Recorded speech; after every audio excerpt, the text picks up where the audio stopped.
بسم الله الرحمن الرحيم ثم نظر ثم عبس وبسر ثم أدبر واستكبر فقال إن هذا إلا سحر يؤثر إن هذا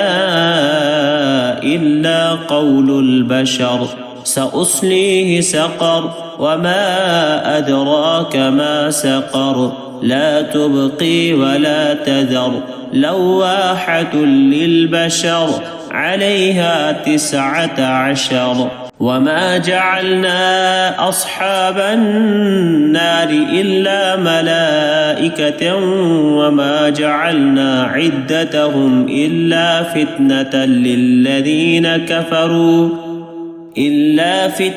للذين كفروا ليستيقن الذين أوتوا الكتاب ويزداد الذين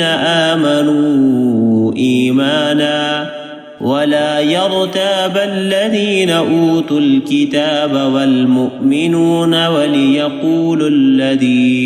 ولا يرتاب الذين أوتوا الكتاب والمؤمنون وليقول الذين في قلوبهم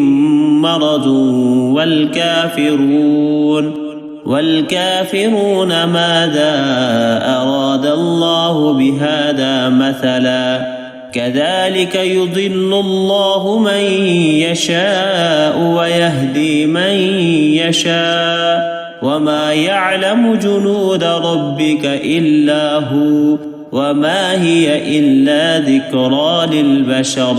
كلا والقمر والليل إذ أدبر والصبح إذا أسفر إنها لإحدى الكبر نذيرا للبشر لمن شاء منكم أن يتقدم أو يتأخر كل نفس بما كسبت رهينة إلا أصحاب اليمين في جنات يتساءلون